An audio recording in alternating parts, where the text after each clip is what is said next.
You're listening to Mountain Heartbeat with Joe and Rosa Hopkins, proclaiming the gospel through word and through song. Welcome to Mountain Heartbeat. I'm Joe Hopkins. This week, Rosa interviews Jen Christie. Several years ago, she was assaulted and raped, and as a result became pregnant. Her and her husband decided to keep the child, and their story has gone viral around the world. So thank you for joining us this Saturday morning on Mountain Heartbeat. Today, as our guest, we will have Jennifer Christie. She made headlines several years ago when she suffered a brutal attack. She was sexually assaulted, raped, and then became pregnant as a result of the rape. And her husband and her, Jeff, they decided to choose life. And now they've been blessed with a beautiful, gorgeous little boy that I've had the privilege personally to meet. And we wanted to share her story with us. So I'm not going to tell all of her story. She's here to do that herself. And so I want to welcome you to the show, Jennifer. Thank you so much for being with us here on Mountain Heartbeat today. Thank you, Rosa. So nice to be here. Absolutely. And so just start at the beginning. What was your life like before you and Jeff got married out of when you guys were young? And just tell us about what life was like before all of these incidents happened. Well, Jeff and I have known each other for a long, long time. We met as young teenagers in youth group, and so we've had quite a foundation. We were married at the time for almost 20 years, and we had 4 children. In 2 decades of marriage, you go through quite a lot. So I think Jeff had mentioned in his interview that we had weathered quite a few storms. So I think he used the word normal. I said, normal. Did you have a normal married life? And I don't know if such a thing exists really, but we had certainly cultivated a very strong marriage, and a marriage where we learn to cling to God and to each other when things were rough. But I think we had reached a point where we were solid and comfortable, and we had completed our family. We had 4 great kids, and I was going to say three great kids and one that was okay, but not everyone appreciates that kind of joke. So we had 4 great kids, and everyone was in school. Everyone was school age. The youngest was 8, and our oldest was a senior, getting ready to be a senior in high school, and or finishing her junior year. I guess it was the beginning of the new year. So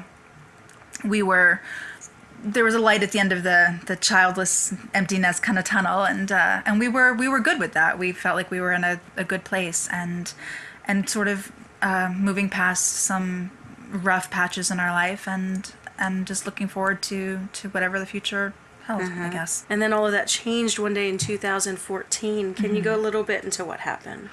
Sure. It was January 2014, and I took a lot of out-of-town work.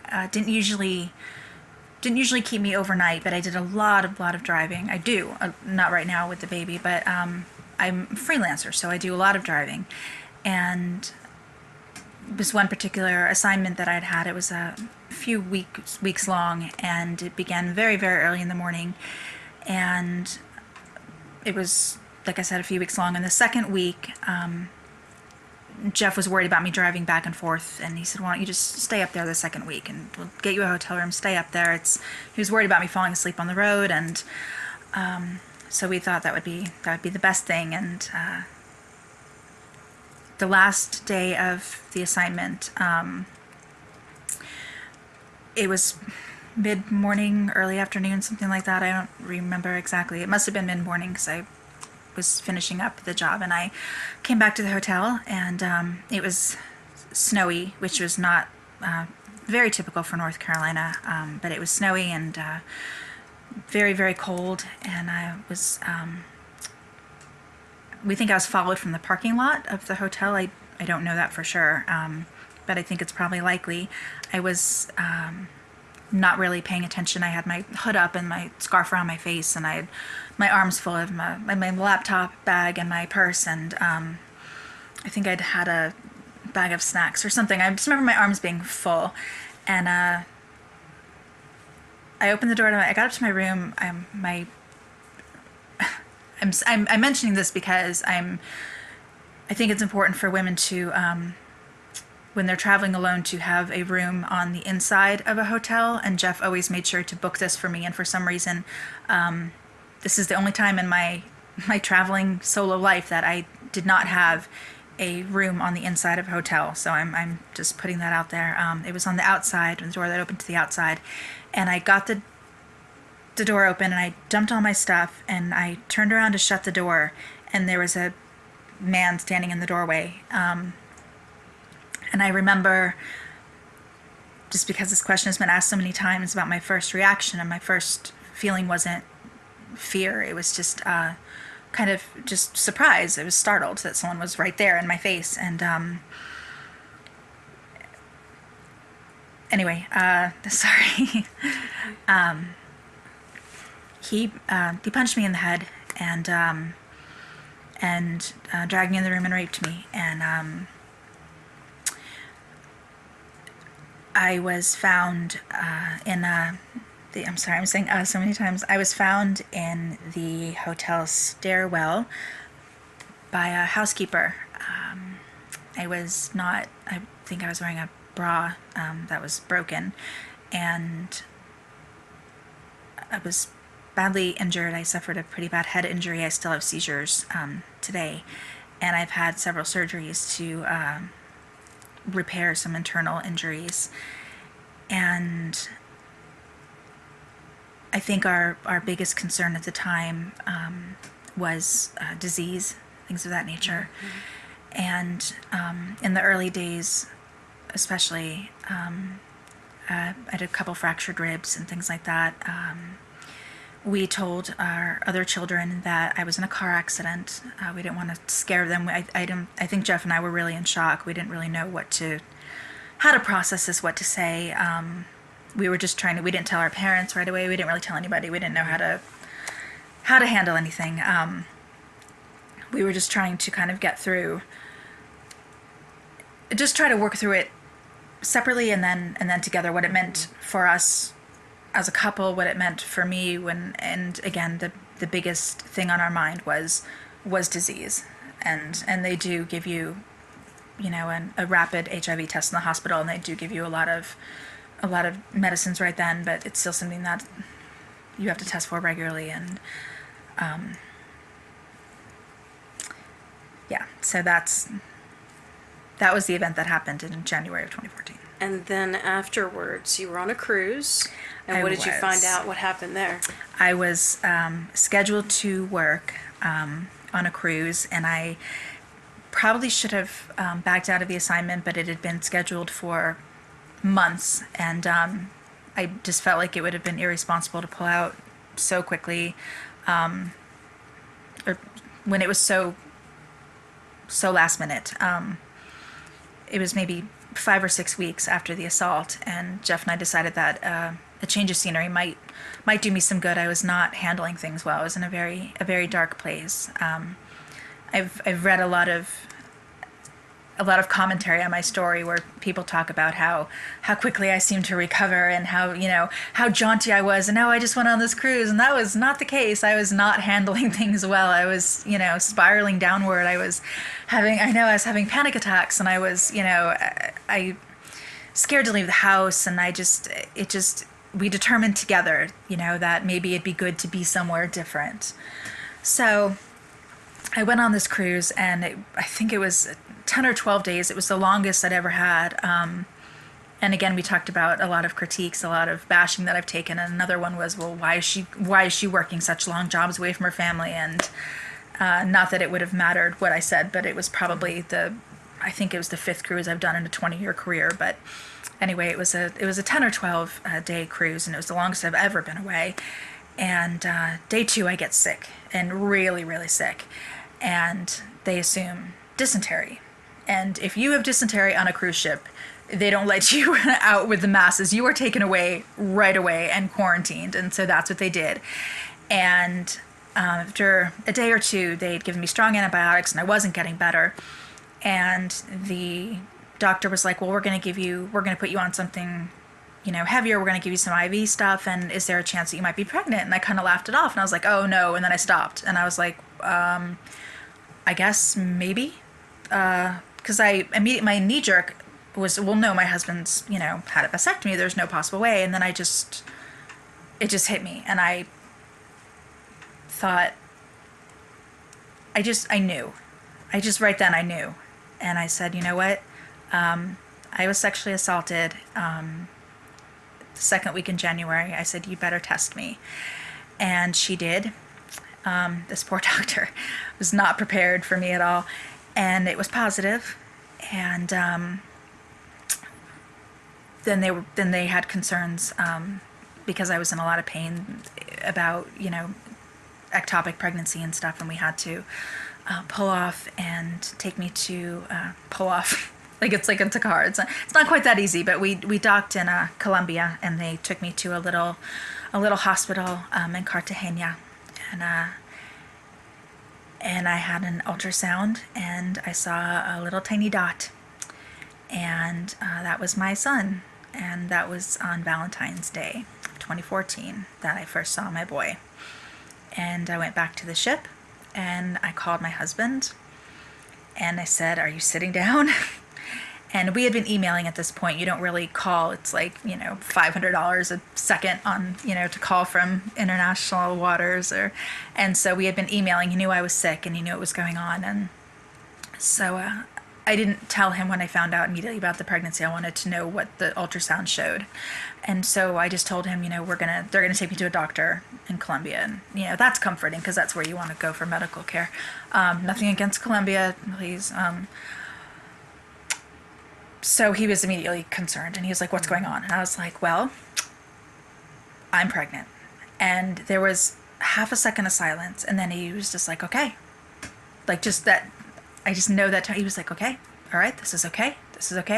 And now I'm mad because I'm like, because I was not okay. My mind was going a million miles a minute, and I couldn't process so much, and I would still not process the rape. I was still not feeling like myself. And so to have this too, it was too much. It was just, I just needed to sit down and cry and yell and hold my belly and wonder and just try to wrap my head around what was altogether too much. And here was this man who was just very calm and cool and collected. And I knew that he wasn't. I knew that he couldn't possibly have been, but he always had that front for me, just to be that support for me. And I'm like, "What do you mean this is okay? How could this possibly be?" And he's like, "This is okay." He's like, "This, sweetheart, is a gift.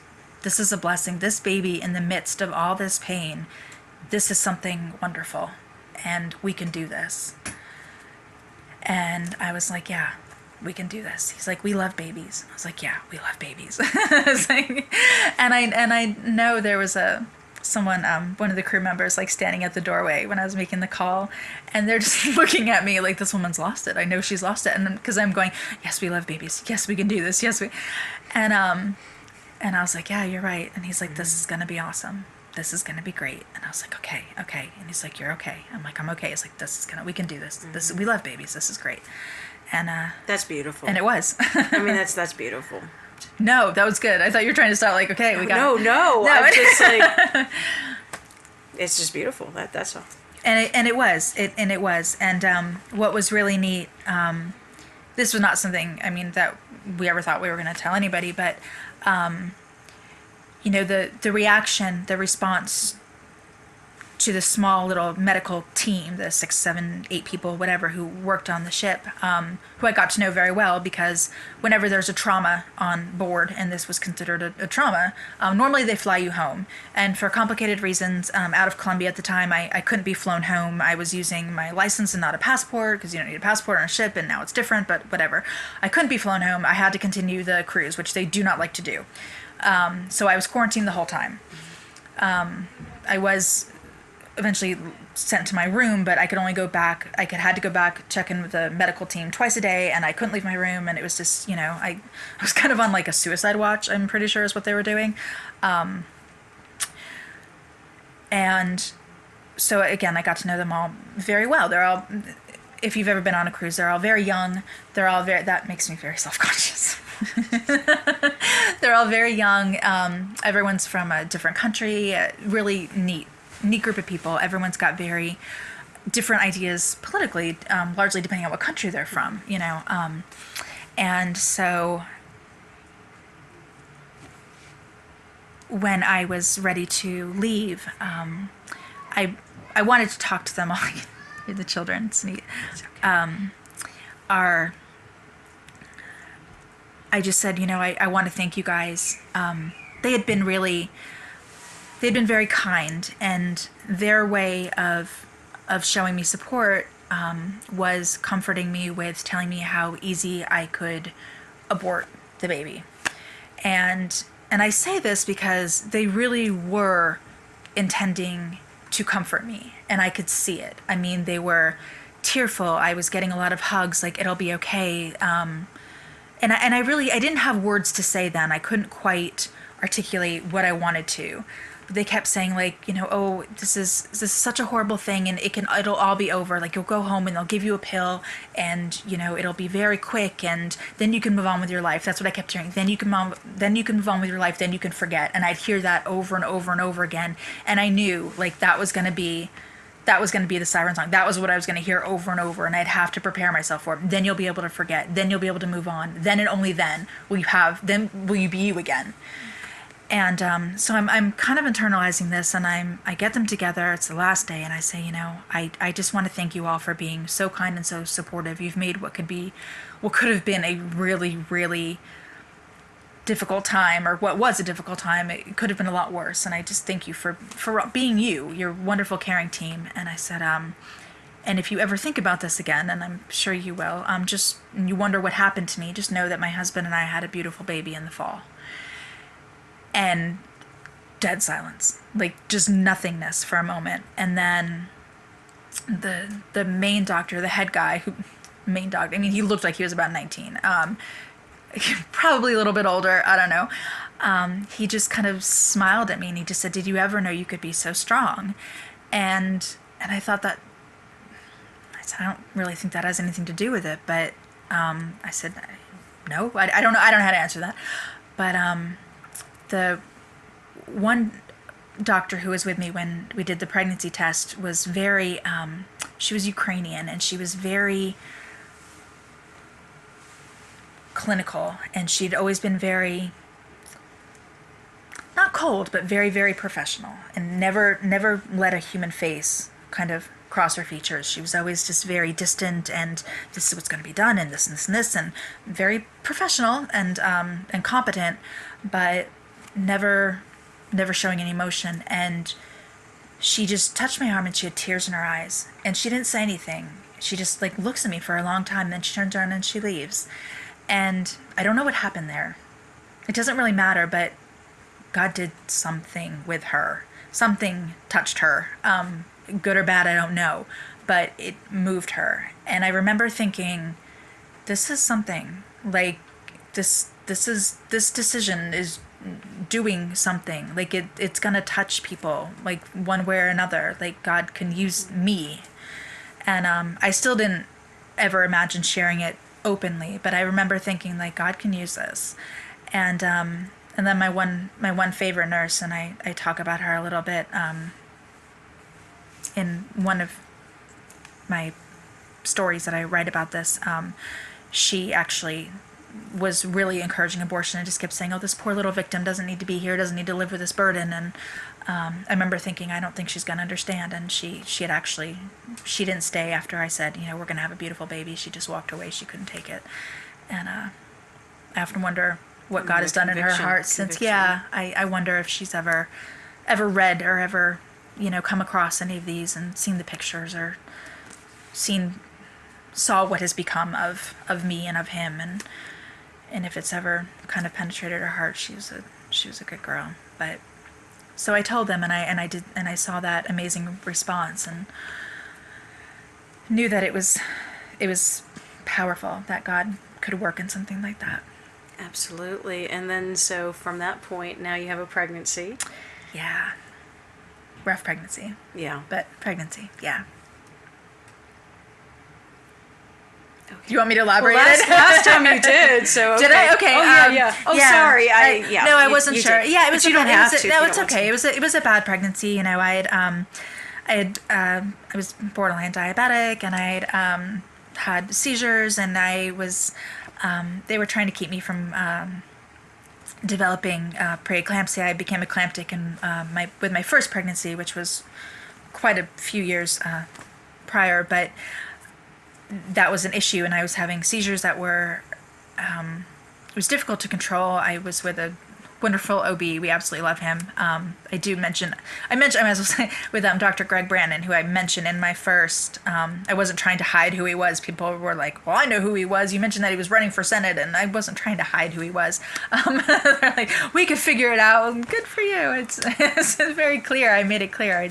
But he's wonderful and incredibly strong pro-life Christian, and he loves Jeff. So Jeff was just like, let's go see Dr. Brannon. I'm like, you just like that he loves you. And every time we'd go in for an appointment, he'd be like, oh, there's my couple walking the walk, doing the thing. And it's just nice to get so much affirmation when we were going through a really hard time, and the pregnancy was rough, and we were in there several times a week, and every time we'd go in there, he'd check my blood pressure. He'd be like, all right, gotta go to the hospital. So we'd be in the hospital for a while, and he'd like, we just want to monitor you guys and gotta watch you guys. And so that was pretty much where we spent most of the pregnancy. And then the last several months I was just flat on my back. And but every time we went in there, from the time I think I was either 24 or 26 weeks on, we knew that delivering, every time we went, it was a possibility of having to deliver. And all right, we're going to get a peri-neonatologist to come down and talk to you. And that's never a good conversation to have. And,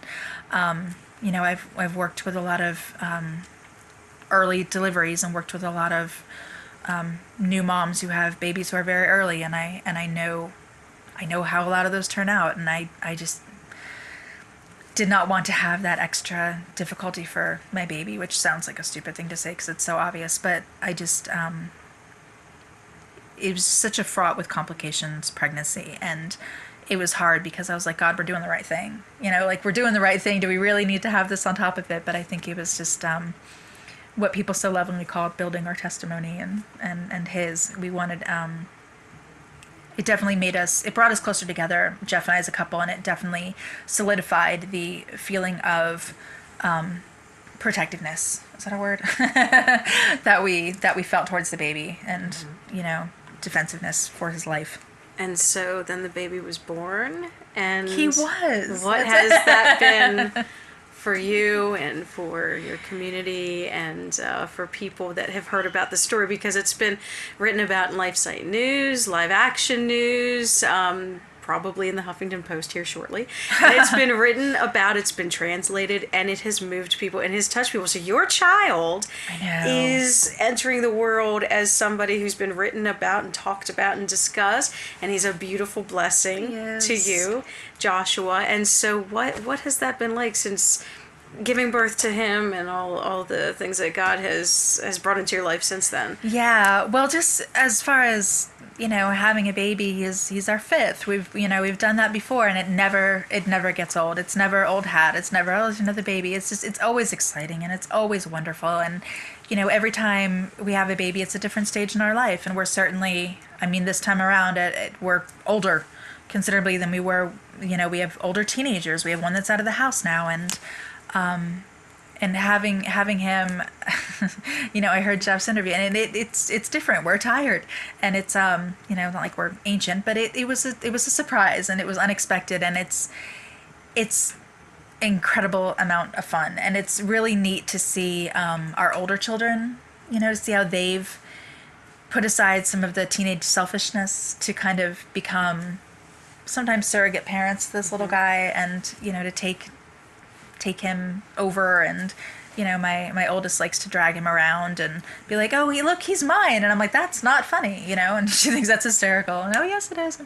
And my oldest son is just amazing with him, and he's just become, it's just so neat to watch him develop, when taking care of his brother, and he's just been such a light to this family.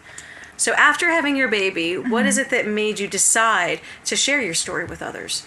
Sure. When I found out I was pregnant, we, again, didn't tell very many people. A friend of mine actually connected me with Rebecca Kiesling, who many people know is, I guess, founder of Save the One, and is a international speaker. She's an incredible pro-life presence, and herself was conceived in rape. And I didn't know any of this. All I knew, my understanding, I was honestly half listening to my friend kind of tell me about this, was that she, I don't know, met someone who was conceived in rape or something. It was very, I didn't quite understand fully what she was saying, but I got in touch with Rebecca, not knowing she was Rebecca Kiesling, and we became friends. And she connected me with other mothers who had conceived in rape, people who themselves were children of rape, and it was wonderful because I had felt very alone. I mean, I was suddenly in this situation. I didn't know anyone else who had ever been pregnant by rape or who would, the responses were very mixed in our small circle, largely positive, but some familial upset, and it was difficult, to say the least. And so Rebecca was very encouraging. As the months went on, you really should share your story. Look at the stories on our website. You should share. And I was like, oh, okay, thinking that's not ever going to happen. And right around the time Joshua was born, she brought it up again. So you're going to share? And I was like, yeah, no. And I think maybe by that point I was probably telling her, yeah, sure, just leave me alone. Just get off my back. And she doesn't do that. Rebecca doesn't get off your back, which I'm grateful for. And finally, I was like, look, I just had a baby. I don't know when I'm going to get around to writing it. And she was like, look, why don't I just pull some of our Facebook messages? Because I gave her my story over Facebook, just kind of an abbreviated version. And she's like, why don't I just take that, clean it up a little, using your words, and I'll publish it as an article and save the one. And I was like, sure, why not? And that's what she did. And it went viral, which I didn't fully understand the scope of that word until we were there. And it went, like you said, it was reprinted on, Live Action and LifeSite. And if you Google opposing views, Free Republic, we were on some talk show in Orange County where they just absolutely ripped me to shreds. If you Google Jennifer Christie rape, or raped on a business trip, Jennifer Christie, people were using my story in book reports for college classes and dozens of blog posts and all these different things. And it's funny because Live Action actually recently reprinted it on their Facebook. Mm-hmm. Yeah, I don't know why. People were like, why did you? I'm like, I didn't do it. I didn't know they were going to do it. It wasn't me. I didn't know. But I don't believe I have any rights to it. So, and that's fine. That's great. They want to put it out there again, do it all they want.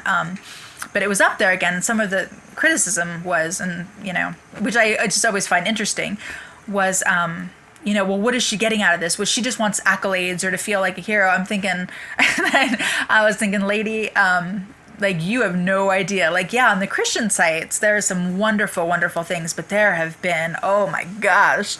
So, but you asked about wonderful thing. Oh, no, you asked why I shared it. So, Rebecca, blame Rebecca. She forced it all. But it took on a life of its own. And again, just innumerable.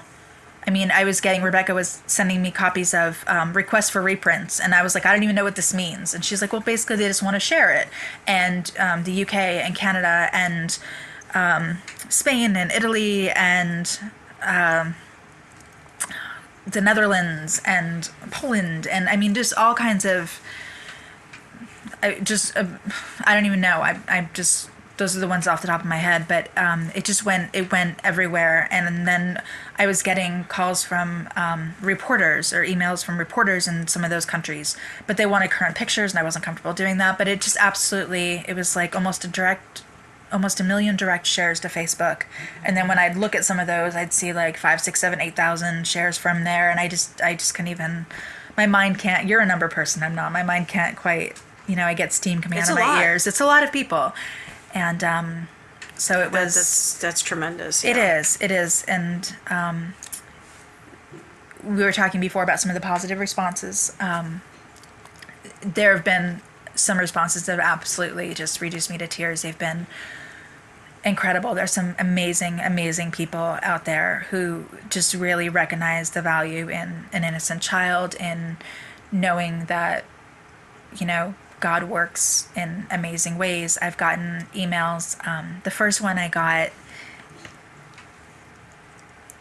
the first email I got from someone that really made me think that I was on the right track, that this wasn't a mistake, was when a woman wrote me and said that I was on the fence about this, but I read your article and now I'm keeping my baby. And since then, and then I remember thinking, okay, that right there is worth it. And if I'm not mistaken, she was in the abortion clinic. Somebody emailed it to her. Her mother emailed the article to her, and she read it while she was in the Planned Parenthood waiting room, and she was writing me to tell me about this, holding her newborn daughter. And the fact that she shared it with me, I've got goosebumps now just thinking about it. Because I've often questioned, like, did we just make this huge mistake? Like, did we just expose our family to all this bile and hatred from just a crazy world out there?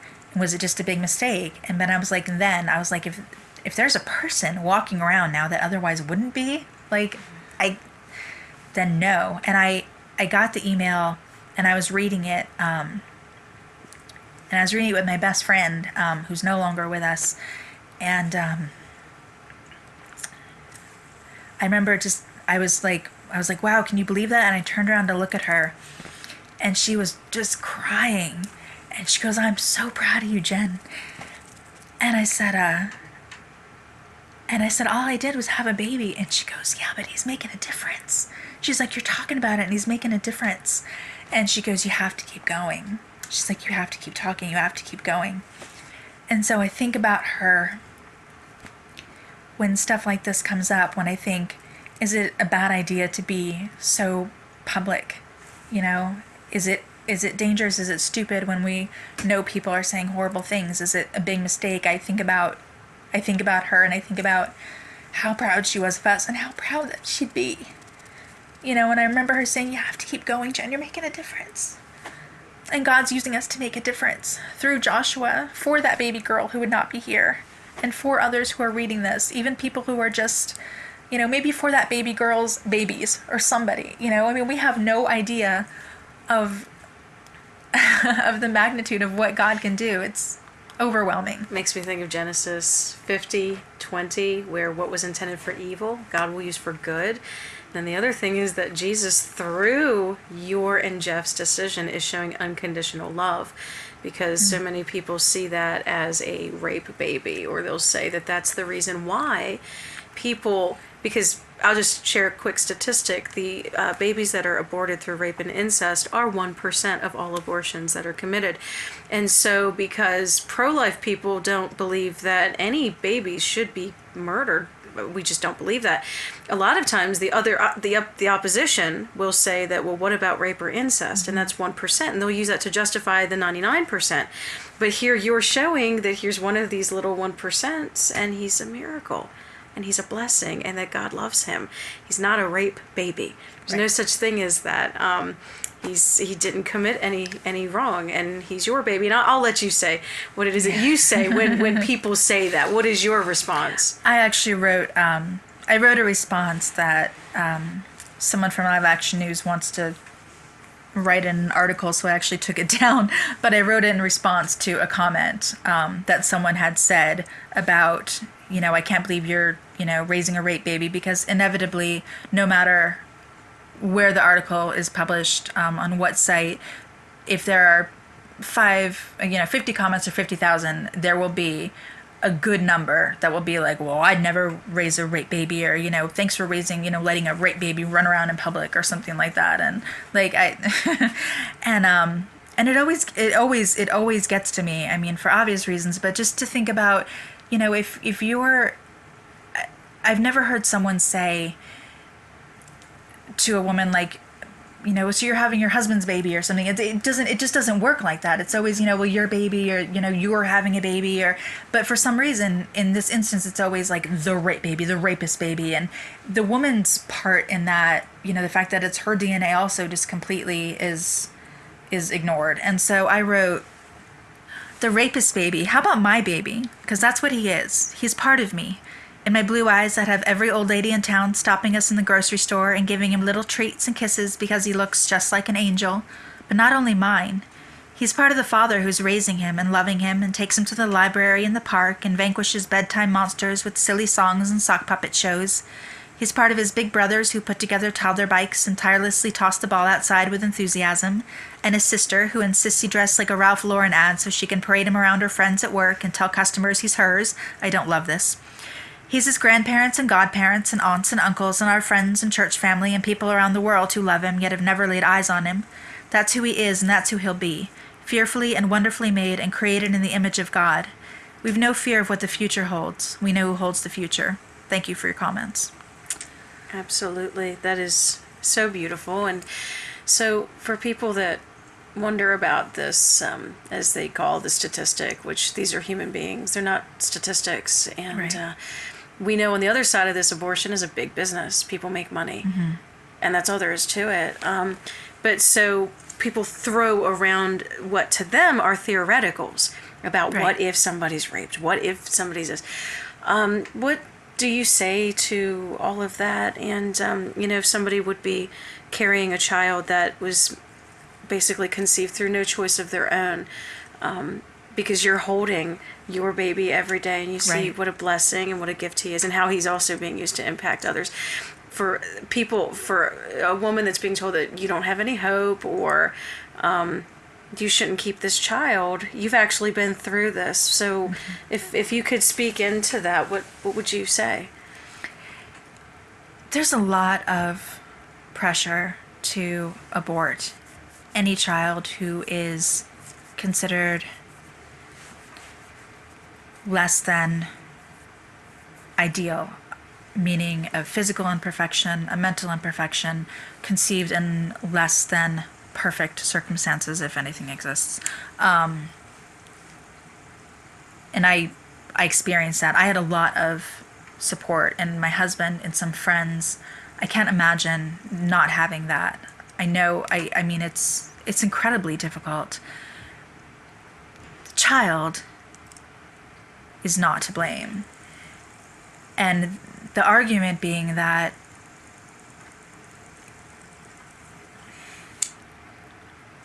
the child is not to blame.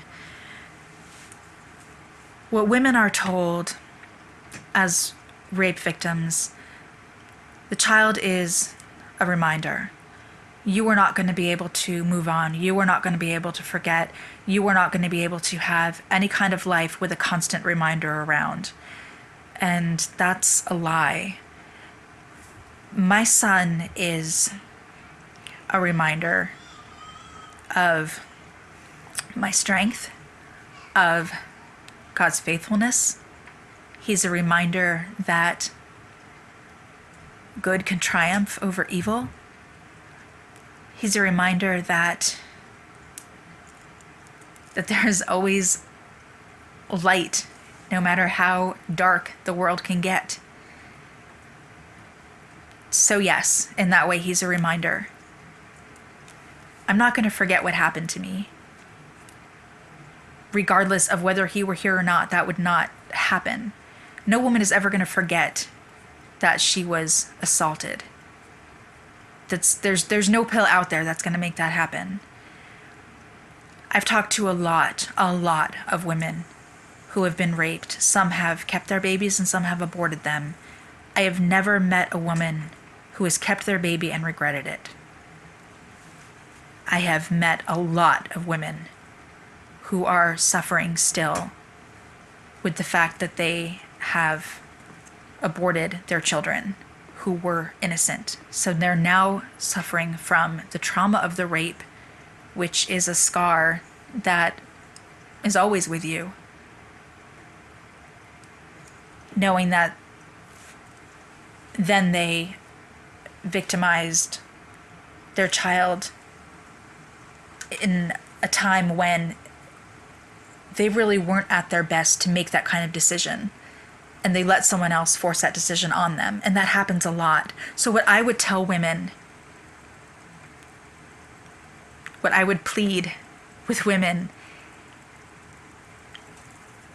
is not to let their children, their babies suffer, die for someone else's crime, because they have no idea the joy that these children can bring them, or others. if you're not able to emotionally, physically, financially care for this child, there are other people who can and who would love to. I've talked to them as well, who would love to have a baby. And we don't have time to get into the myth of, thousands and thousands of children languishing, waiting for homes. It's the foster care system, the system of adopting children in this country is not perfect, but there are lots of children waiting for homes, and there are lots of families who want to adopt. And I would encourage a woman who has been violated in the worst possible way to not let herself be violated again, and to not have to live with that regret. I speak from the experience of someone who has been hurt and wounded and is in a place of still recovering, but I can't imagine the pain of not having my son, or knowing that I ended his life because I believed the lies. I believed the lies that it would all be better and it would all be over if I just got rid of him. And I can't possibly emphasize enough how healing he has been and how much of a gift he has been. And I encourage you with all my heart to just talk to someone who has had a child out of rape. Talk to one of those mothers. And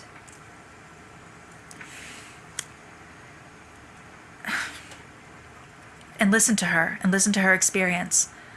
Because I know from my heart, and I know from the women who've had children from rape, that we're not speaking from a position of judgment or hatred or criticism, but of love and wanting women, fellow survivors, to be healed and to become whole and to be strong. And taking the life of your child is not the way to do that. And these children are innocents, and I think are given to us to do amazing things. Absolutely. Absolutely. I couldn't agree with that more. And so I thank you so much, Jennifer Christie, for being on Mountain Heartbeat with Joe and Rosa today. Thank you, Rosa. That was beautiful. Thank you for joining us this week on Mountain Heartbeat. If you'd like to hear this or other fine programming, you can find us on SoundCloud at soundcloud.com/Rosa Hopkins, or on YouTube at youtube.com/Joe and Rosa Hopkins. You can also find us on joeandrosahopkins.com, and you can find Rosa's blog on gutsychristianity.com. Now we can leave you with a song this week. It's off of our upcoming album. The song is called Celebration. It's a celebration. To us new life, once we were in sin's darkest night, we have been transformed into his light. It's a celebration, it's a celebration. Go and tell the nation, seek ye first the kingdom. Tell of his salvation to anyone who trusts him and repents of sin. He came to earth to save from sin, he came to heal us from within, praise his great and holy name, Jesus who died and rose again, amen. It's a celebration, it's a celebration. Go and tell the nation, seek ye first the kingdom. Tell of his salvation to anyone who trusts him and repents of sin. We once were clothed with sin and shame, washed all of sin stains, now we may never fear again, he conquered death and he overcame. It's a celebration, it's a celebration. Go and tell the nation, seek ye first the kingdom. Tell of his salvation to anyone who trusts him and repents of sin. He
is coming soon, no one can tell.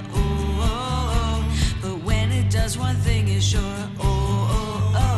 That we can say that it is well. It's a celebration. It's a celebration. Go and tell the nation. Seek ye first the kingdom. Tell of his salvation to anyone who trusts him and repents of sin. Oh yeah. Praise his name. Hallelujah. Yeah.